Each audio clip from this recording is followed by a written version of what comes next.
Warmed up. So the first chant, it goes like this. When youth services are under attack, what do? And you say stand up, fight back. And I'll say, the other types of services and programs that we're defended against.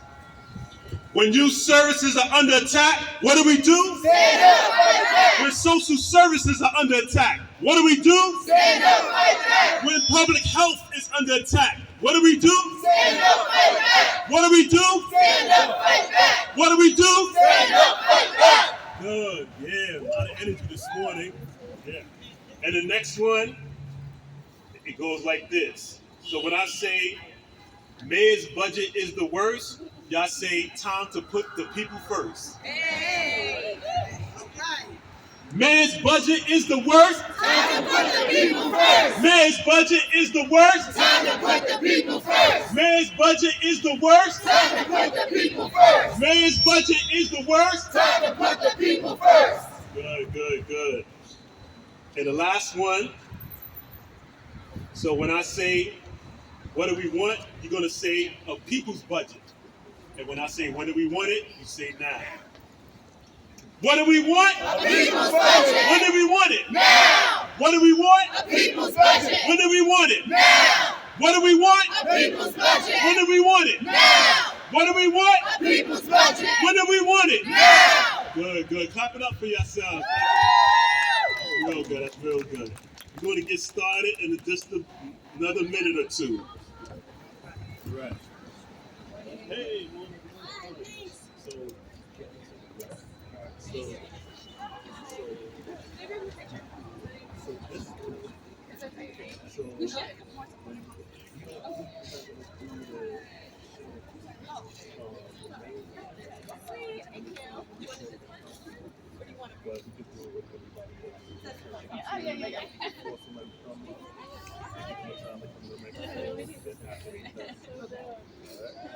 But so you said here's one. You don't want it before or after.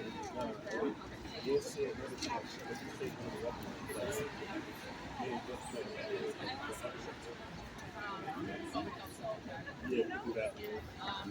And do you want just one of the chants?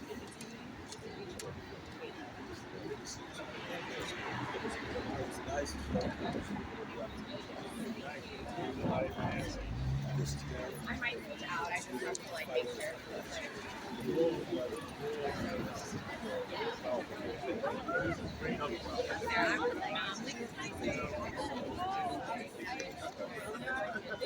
Otherwise, we're just here. Yeah, we'll go down. Morning. I'm yeah. I mean, I could, if I walk backwards, right? But Lauren's up there, so yeah, and I know we'll just Elias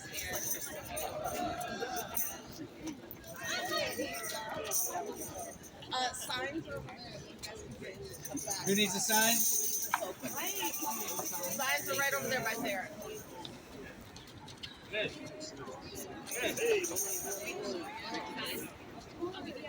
Yeah, they're right there.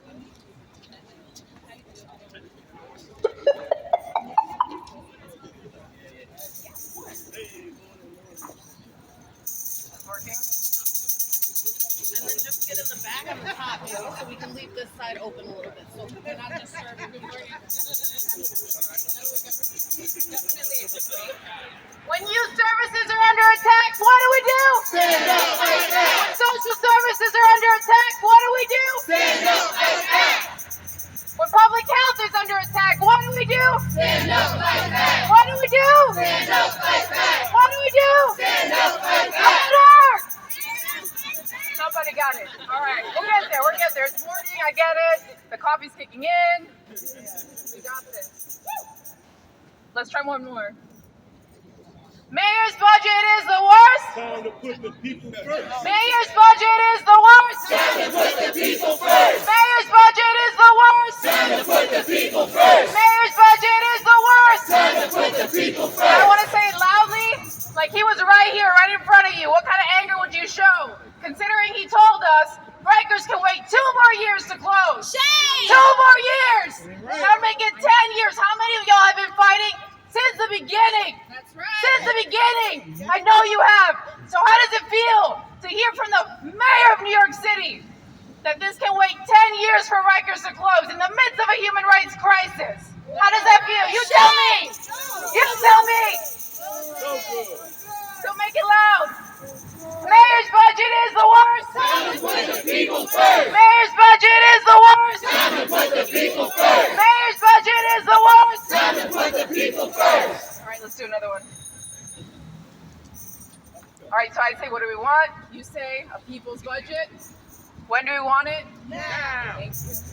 What do we want? A people's budget. When do we want it? Now. What do we want? A people's budget. When do we want it? Now. What do we want? A people's budget. When do we want it? Now. Do you want it tomorrow?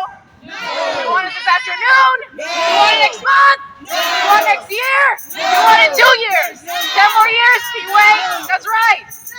What do we want? People's budget. When do we want it? Now. What do we want? A people's budget. When do we want it? Now. When do we want it? People's budget. When do we want it? Now. Thank you. I know, right?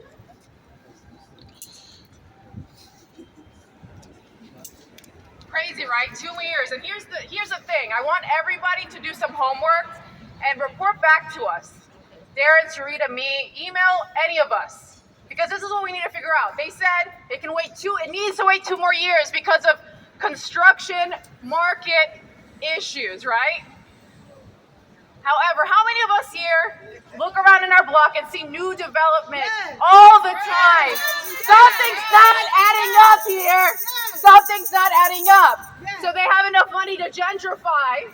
They have enough money to build shit that is not what New Yorkers need right now. But we need to wait 10 years for Rikers Island to close. That ain't right. So I need you all to really look at me and do me a huge favor. I'm asking for a serious commitment. Go home. Not right now. When you get home. My bad. You got what I mean. When you get home today, or sometime this week, preferably today, let's get it moving. I want you to look up new development in your neighborhood, just in your neighborhood. I want you to email one of us, Darren, Sarita, anybody from Freedom Agenda, Get assaulted in the street. and let us know the name of that development, when the development broke ground, and the expected completion. Because let me tell you something, there's a development in the Bronx that is not far from Rikers Island that is expected to wrap up at the end of this year. And guess when it started? 2 years ago. You got it. 2 years ago. So that's not a good enough excuse, and that's why we're here. All right, we need to fight this narrative. They're playing us like we're stupid, and we're not. Right? So what do we want? A people's budget! When do we want it? Now. What do we want? A people's budget. When do we want it? Now. When do we want it? Now. Tomorrow? Now. When do we want it? Now. When do we want it? Now. When do we want it? Now. Thank you.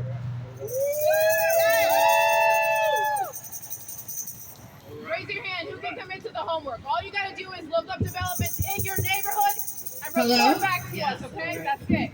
Thank you. All right. Thank you, Grace. All right. And welcome, everyone. We are going to fight for a people's budget today. My name's Kendra Clark. I'm the Vice President of Policy and Strategy at Exodus Transitional Community. We're a preventative reentry and advocacy organization. And we are here to fight for the people's budget. Our first speaker today, I'm really excited to introduce her. She is, up here, sorry. She is a good friend now. She has taught me so much about supportive housing, and this is one of the investments that we significantly need in order to reduce the population on Rikers and just to give people the services that they need and the support that they need so they can get better, right? So I want to introduce Lauren Velez from Corporation for Supportive Housing. Oh, please. I was not sure. Okay. All right, facing this way. That's what. All right. Hi, everybody, and thank you for being here today. I'm Lauren Velez, and I'm the Associate Director for CSH. It's a nonprofit that works with communities all over the country to implement supportive housing as a long-term solution to homelessness by pairing affordable housing with services. It's an intervention that has proven effective with many populations, Right. including people with incarceration histories, and it's cost effective. That's right. We know that mental illness and homelessness are two factors that contribute to crimes of poverty. Last year, my team released a report that detailed exactly how New York can use supportive housing as an intervention for people who have serious mental illness and will be homeless upon discharge from Rikers to help reduce recidivism and help people stabilize. The absence of support and services for this group means that they are far too likely to end up in jail, back in jail, in the shelter, or on the streets. So let's talk numbers. You may end up hearing a lot of these numbers a lot today, but I really urge you to let them sink in each time. 20 is the number of people who've died recently at Rikers. 6,000 is the estimated number of people in Rikers right now. 2,500 is the estimated number of people on Rikers who have a serious mental illness and will be homeless when they leave. 556,000 plus is the yearly cost of keeping someone at Rikers, where recently 20 people have died. 50,000, a fraction of that, is about the cost of keeping somebody in supportive housing for a year. Again, 20 is the number of people who've died recently at Rikers. 2.7 billion is the projected budget for DOC next year. 428 is the number of open positions that DOC has right now, and 119 million is the amount that we could save and reinvest in housing if these positions were eliminated. 20 is the number of people who have died recently at Rikers. Beyond just numbers, the cost of continuing to send people to Rikers goes well beyond money. And the people who end up paying that social cost are exactly the people that we should be helping. Minorities who are disparately impacted by our legal system, people with mental illnesses, co-occurring disorders, and other chronic conditions. If we truly want to increase public safety and create a healthier, more inclusive New York, we have to close Rikers. We have to invest in solutions that work, like housing and services, not hemorrhaging money into a dangerous place that exists within a system that is designed to keep people down. Thank you. That's right. Thank you, Lauren. And you know, the 2,500 people that are incarcerated on Rikers right now that have serious mental illness, if we would invest in supportive housing for them in lieu of incarceration, we would save the city $1.2 billion a year. So that's one other number I want us to remember. So thank you again, Lauren, and I'm handing it over to Darren. When youth services are under attack, what do we do? Stand up, fight back. Social services are under attack. What do we do? Stand up, fight back. When public health is under attack, what do we do? Stand up, fight back. What do we do? Stand up, fight back. What do we do? Stand up, fight back. Good morning, everyone. My name is Darren Mack. I'm a co-director at Freedom Agenda, and Freedom Agenda is a member-led organization dedicated to organizing people and communities directly impacted by incarceration to achieve decarceration and system transformation. And the system transformation that we want to see, not tomorrow, but sooner than later, now, is the closure of the last penal colony in the United States, known as Rikers Island. Today, the city is holding a hearing about the Department of Corrections budget. And this is the most richly funded, richly resourced DOC in the country. It delivers the worst results. As we heard, 20 people under this administration lost their lives in the Department of Corrections custody. That ain't right. They have 4 times more officers per incarcerated person than the national average. The only jail system in the country with more staff than people in custody, but still we can't get the basic minimum standards to the people in custody. And that's not right. The mayor is proposing to slash every city agency that provides safety, public health, mental health, housing, except for 2 agencies. Do you know what those agencies are? The Department of Corrections and the NYPD. And that's unacceptable. So DOC budget is set to increase again. This mayor proposed a $35 million increase of the city, of the Department of Corrections budget. And that's unacceptable. So we're here today to tell the Council of Criminal Justice, City Council, and the Mayor that we need to invest in those things that bring us true safety, like housing, like youth services, like credible messages, like mental health, all those things that bring true safety. And that's what we're here today to let them know that we demand a people's budget. What do we want? A people's budget! What do we want it? Now! What do we want? A people's budget! What do we want it? Now! So the next person I want to bring up is someone that's part of an organization. We have to be a part of an organization to do this work. We can't do this alone. We can't do this in silos. And organizations have to build coalitions to build people power. We can't do it as an organization alone as well. Coming to represent the Youth Justice Network. Can we give it up for the Youth Justice Network? Coming, a youth leader at the Youth Justice Network, supporting, not criminalizing young people, but supporting young people. We want to bring up Elias Hernandez. Give it up for Elias Hernandez. How y'all doing? For real, top of the morning.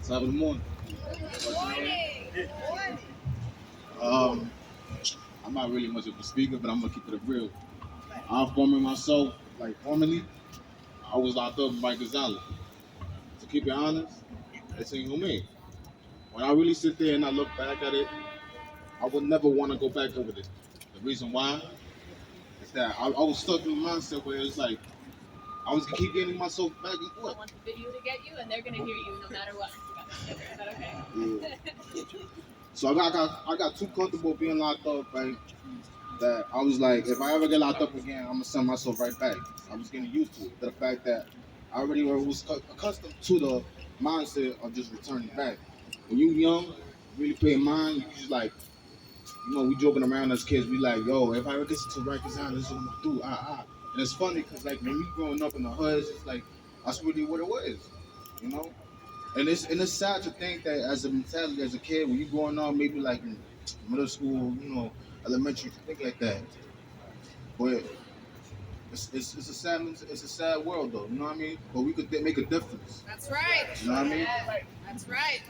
And when I really sit back and being locked up, my mother used to tell me that on her way to go visit me in the dance floor, it would be like she had to get stripped. Now you tell me what kind of nonsense is that? Like your mother who's visiting you, who's free, got to get stripped naked just to go see you? I don't think that's right. It's not right. But I want to thank everybody. My name is Elias Hernandez, and thank you. Thank you. What do we want? A people's budget! When do we want it? Now! What do we want? A people's budget! When do we want it? Now! What do we want? A people's budget! Do we want it? Now! There are over 1,000 officers, according to the Federal Nunes report, that have been chronically absent. If we were only to just terminate 50% of those officers, we would save $138 million a year. There's over 1,000 officers, 1,029 officers that were found by the Federal Nunes report to have been deemed chronically absent, who have abused their absent time, right? Abusing sick time. If we were just to terminate 50% of those officers, we would save $138 million. So why does DOC need an extra $35 million right now? When they have officers that are chronically absent, that would any other position allow for that? They have 3 times more the ratio 3 times more than NYPD and FDNY, who also have unlimited sick time of officers calling out, 3 times more. Something has got to be done. This has been in the news repeatedly, and still officers are allowed to abuse time. They're abusing taxpayer dollars. And what's even worse is there's been many, many reports that have found that officers are not on the post that they are supposed to be on. There's been 4 deaths that have been directly linked to officers not being on the post that they were assigned to. So what's even worse is we have officers that are not doing what they're supposed to do. Our next speaker, and I want to see if he's here. It's Jonathan, right? Is Jonathan McLean here, from the Executive Director for Cases? Yeah, let's get him down Stand up, fight back. When social services are under attack, what do we do? Stand up, fight back. When youth services are under attack, what do we do? Stand up, fight back. What do we do? Stand up, fight back. What do we do? Stand up, fight back. All right, all right, all right. Are we in the house? Treatment, not jail. That's right. Say it again. Treatment, not jails. Solutions, not sound bites. That's right. People, not politics. I'm gonna say that again. Treatment, not jails. Solutions, not sound bites. People, not politics. Rikers must close. Come on, say it with me. Treatment, not jails. Solutions, not sound bites. People, not politics. Rikers must close.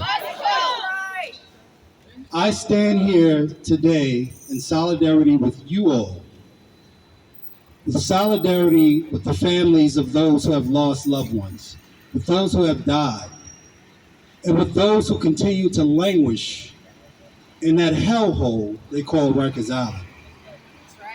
I stand here as a black man, as a father, as a son, as a husband, as a brother, and as a leader of an organization, Cases, dedicated to serving those who are involved in this criminal legal system.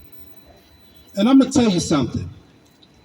We ain't buying what they selling, and we know who they are, right? See, we ain't buying this idea that just because they came from the neighborhood that we live in, right, that they know what we need, right? See, because we know what we need, and I know what we need, and I know we need to close that hellhole. See, because I'm gonna tell you something. I've been around long enough to know what this city was like when the jail population was triple what it is now. See, I'm from Fort Greene, Brooklyn, right? Walt Whitman Housing Project. So I know what our neighborhoods were like when they were defined as war zones. And an entire generation of young black and brown men like me were defined as super predators. And I remember what it was like for me as a 16, 17-year-old kid when I did my stint in that hellhole. And I remember what it was like to sit in cells in C-74 and in dorms with an entire generation of young black and brown from the neighborhoods that I came from. Brownsville, Bed-Stuy, Fort Greene, Jamaica, South Bronx, Harlem, you get the drill, right? And I remember what it was like for people living with mental illness in that hellhole. See, you had two options. You could take your meds and shut up, or you could run your mouth and get your ass beat and go to the bin. Those were your options back then, and it doesn't seem like much has changed. See, we ain't buying what they selling because we know what they selling ain't right. That's right. So here's the deal. We will not allow them to bifurcate and dichotomize and create this false narrative that either you want public safety or you want crime. Because we know that the vast majority of the people that live in our communities are law-abiding citizens that pay their fair share, right? So sure, if you live in the projects and you got a job, your salary's gonna be based on what you make. So we pay our fair share and we want our fair say. We don't need nobody deciding for us what's right. We don't need nobody telling us what's best for our communities. Because what's best for our communities is what's best when we are at the table and we have voice. See, the reality is this. When I was a 16, 17-year-old kid and I did my year and a half in that hellhole, I will tell you that no matter what I was when I went into that place, I was far worse when I left. When I was on that bus upstate, I was a different animal. And I'm gonna tell you something else. Even if I wanted to forget, even if I wanted to wipe my mind of that experience, every morning when I get up and I look in the mirror, I am reminded of it. So let's keep it real. We know what's best for our communities. What we want in our communities is we want our children to have voice, to have options. We want our loved ones who are living with mental illness to have treatment at every intersection in the system, right? That is at the PEREZ, that is during school, not when they get caught up or jammed up at the point where they need to be locked up. Treatment, not jails. Solutions, not sound bites. People, not politics. Rikers, and let's close. Thank you. Thank you, Anthony. Give Cases a huge shout out. All right. So we got a hearing to go to today, this morning, the criminal justice hearing, and we're going to be kind of moving along with our speakers. So the next speaker I want to introduce is an ally and a member of the Criminal Justice Committee and co-chair of the Progressive Caucus. Put your hands together for Council Member Lincoln RESTLER. I think we need a little energy here. Let's do Close Rikers now! Close Rikers now! Close Rikers now! Close Rikers now! Close Rikers now! Close Rikers now! Close Rikers now! Close Rikers now! Darren and I got the message on Tuesday this morning. The grade looks good. But look, every elected official in the city of New York, except for one, knows that we must close Rikers Island in 2027. The controller, the public advocate, your borough presidents, the speaker, and this city council all understand that we must close Rikers Island in 2027. This movement, the Close Rikers movement, got us this far. Now, we need to get Mayor Adams on board. He has made clear he has no intention to close Rikers Island. He is driving the population up and up and up. It is a shame. It is a disgrace. Rikers Island is a hellhole. More people are dying on Rikers Island than ever before. People who have never been convicted of a crime are sentenced to death on Rikers Island. Eric Adams needs to get with the program. That's right! So this morning, the speaker and this city council are going to hold DOC accountable. It is time that we start bringing real oversight to the Department of Correction. They may try to kick the Board of Correction out, but we're coming in. And it's time that we start investing not only in bringing a little bit of humanity to the people in DOC custody, but it's time we start investing in getting people off Rikers Island. What we know is that we need investments in supervised release. We need investments in supportive housing. We need investments in alternatives to incarceration. We don't need 7,000 people on Rikers Island. We must drive the population down today, tomorrow, and close Rikers Island forever. Let's make it happen. Thank you. Close Rikers now! Close Rikers now! Close Rikers now! Close Rikers now! Close Rikers now! Close Rikers now! Our next speaker, I want to bring down Anthony Springer from Bronx Connect.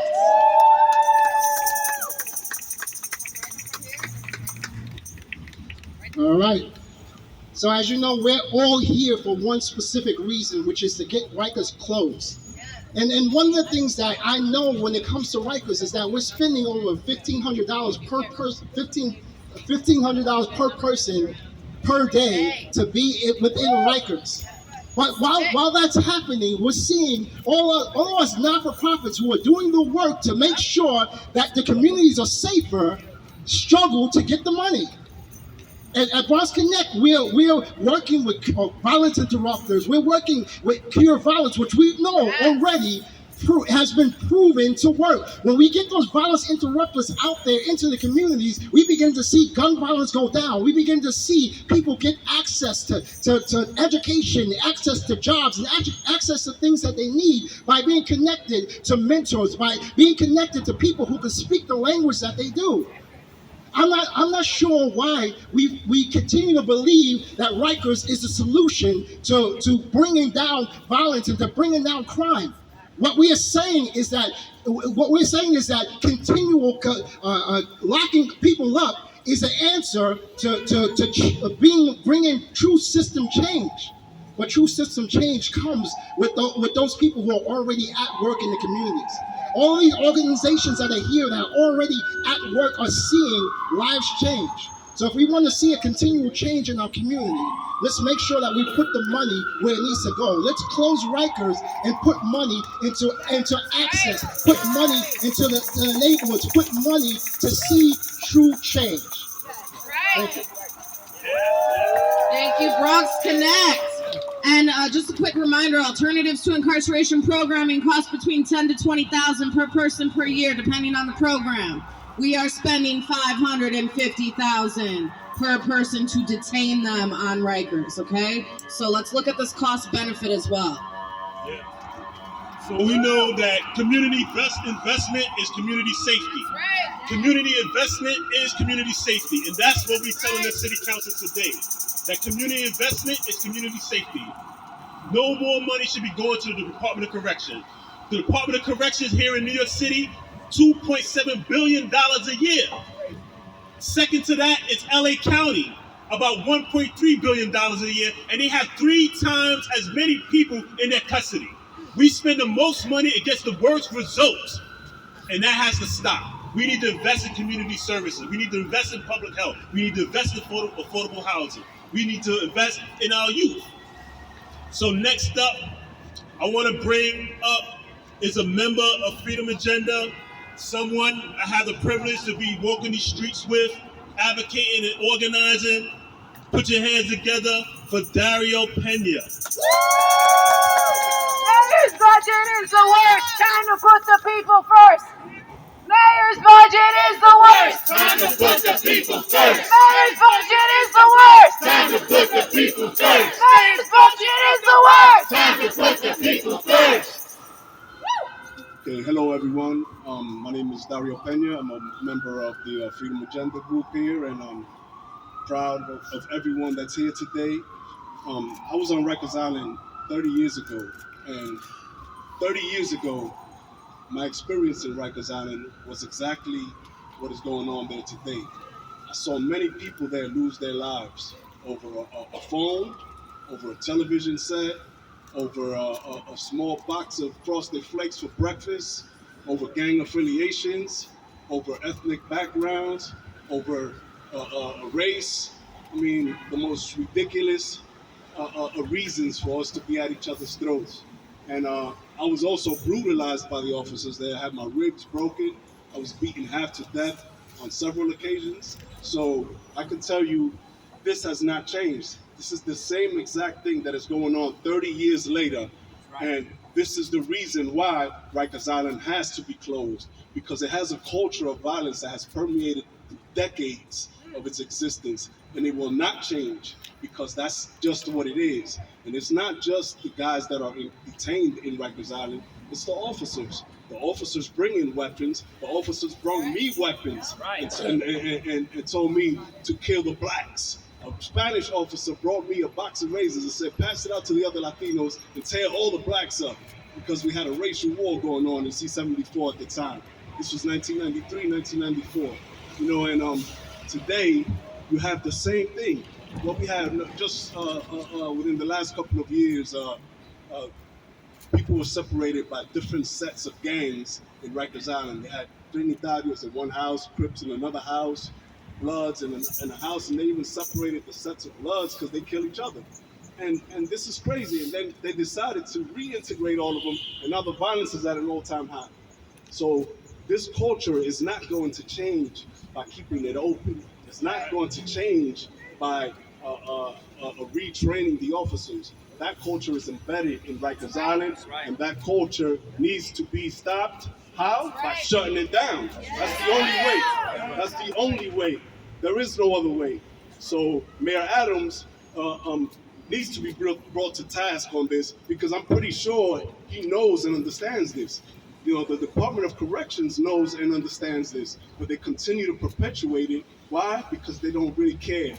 All it does is it puts money in their pockets. You know what I mean? For the officers, for the court system, and like the brother said earlier, we go into Rikers Island, and it doesn't change anything. All it does is makes us worse. It makes us more hateful. It makes us more violent. It makes us more hopeless. And for people that have mental health issues, it only makes them worse. So there is no public safety by keeping Rikers Island. There is no promotion of public safety. Or the only promotion there is for continued decadence, because these individuals go back to our communities and continue a destructive lifestyle. So what do we need to do? We need to shut it down. We need treatment, not jails. Thank you. All right. So the mayor's budget is the worst. Mayor's budget is the worst. Time to put the people first. The mayor's budget is the worst. Time to put the people first. The mayor's budget is the worst. Time to put the people first. All right, we want to give a shout out to all the organizations that are here. So let's hear some organizations. Who's here with us today? Give it up for cases, y'all. Give it up for cases. Stay in the building today. We also got Bronx Connect in the building today. Give it up for Bronx Connect. How about Fortune Society? We got, who else we got? We got Corporation for Supportive Housing here today. Give it up for Corporation. And who yelled out over there? Osborne Association. Yeah. We got Kings Against Violence Intervention in here today. Bobby. We got Exodus Transitional Community in the building, right? We got Gathering for Justice here today. Gathering for Justice. Give it up.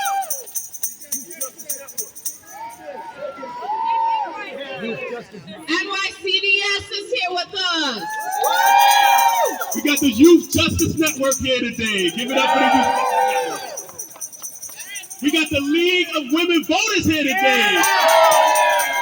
And we got some people to pay homage to today. We got Jails Action Coalition today, which we know has been fighting for decades to close Rikers. Thank you. We got Children's Rights here today. Give it up for Children's Rights.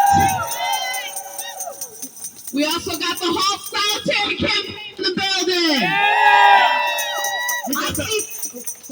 We got the Ali 40 Center here today. Give it up for Ali 40 Center. And I see somebody from Providence House up there. Woo! Providence House. We got the Mental Health Project here today. Give it up for the Mental Health Project. Anybody else want to do shout outs?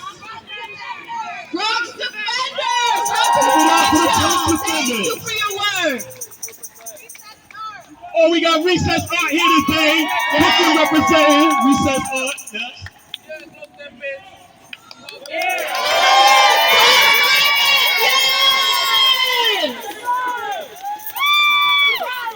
And we got community members in the streets talking about closing Rikers too. That's what we want to hear. Thank you, sir. So, a lot of organizations here today. And this is people power. That's right. You know, like I said, if you're not part of an organization, we have a lot of organizations here today that you can become a part of. And organizations are coming together to build this coalition. The campaign to close Rikers is a coalition of over 130 organizations. And this is how we build people power. So we're going to move on to our next speaker.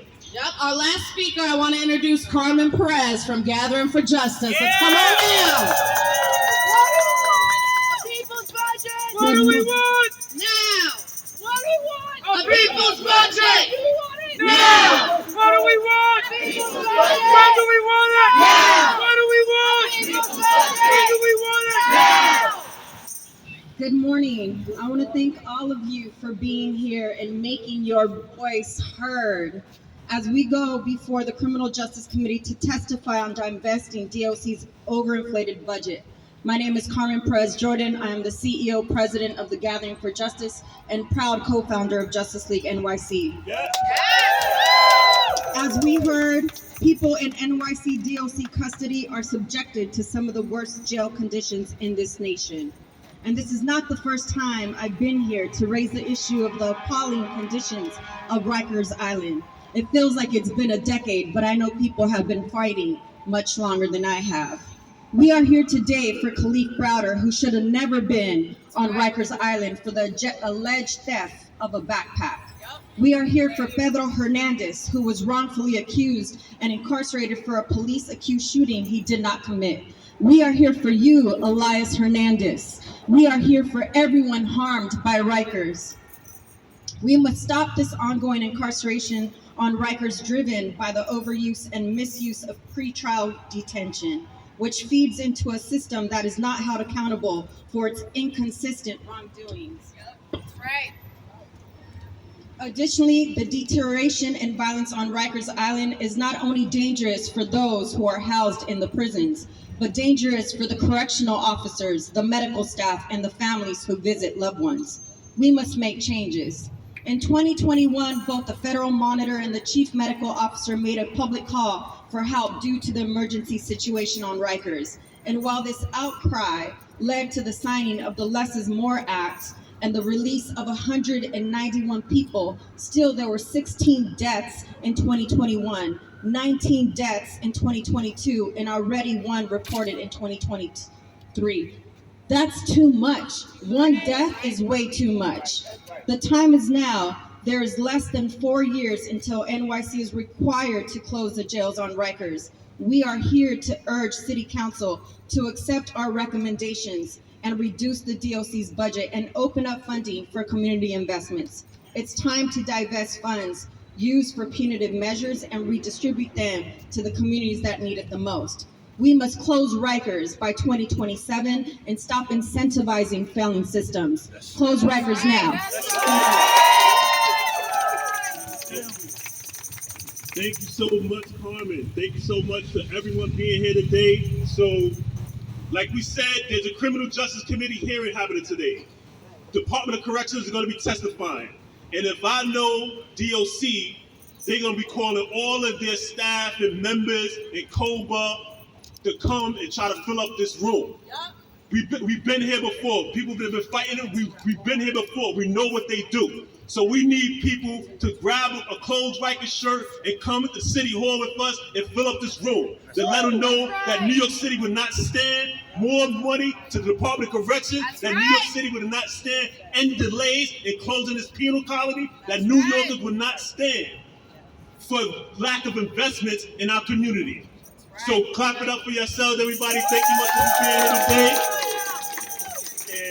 And the struggle and the fight continues. Let's go. So the hearing starts at 10 a.m. and we are all going over together right now, okay? So let's walk in solidarity and chant on closing Rikers now. Close Rikers now! Close Rikers now! Close Rikers now! Close Rikers now! Close Rikers now! Close Rikers now!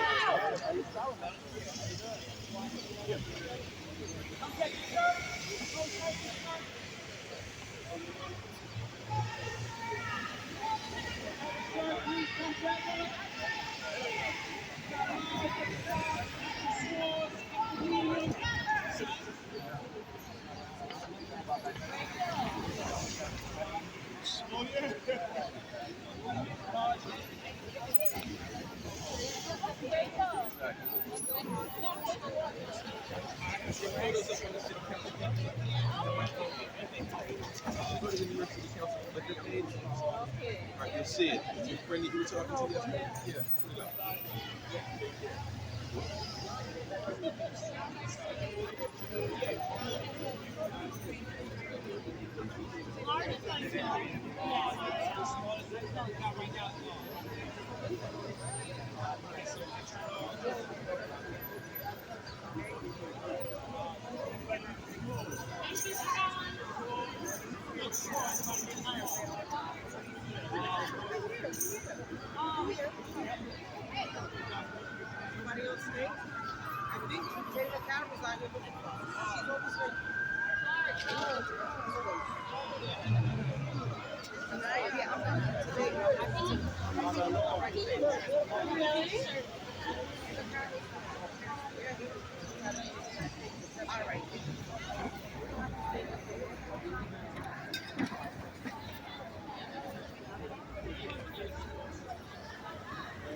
Sorry, I'm run out a lot. Hey,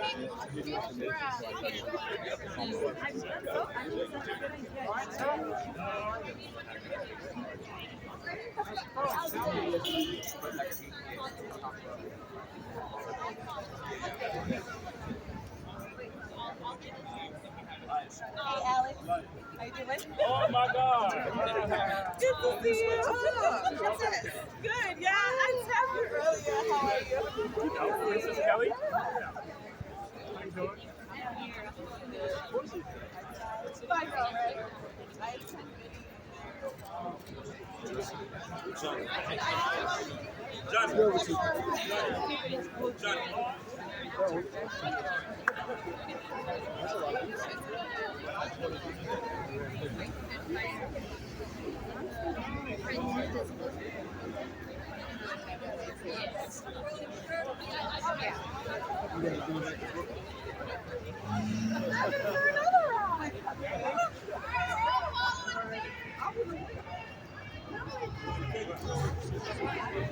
Anybody going into a hearing?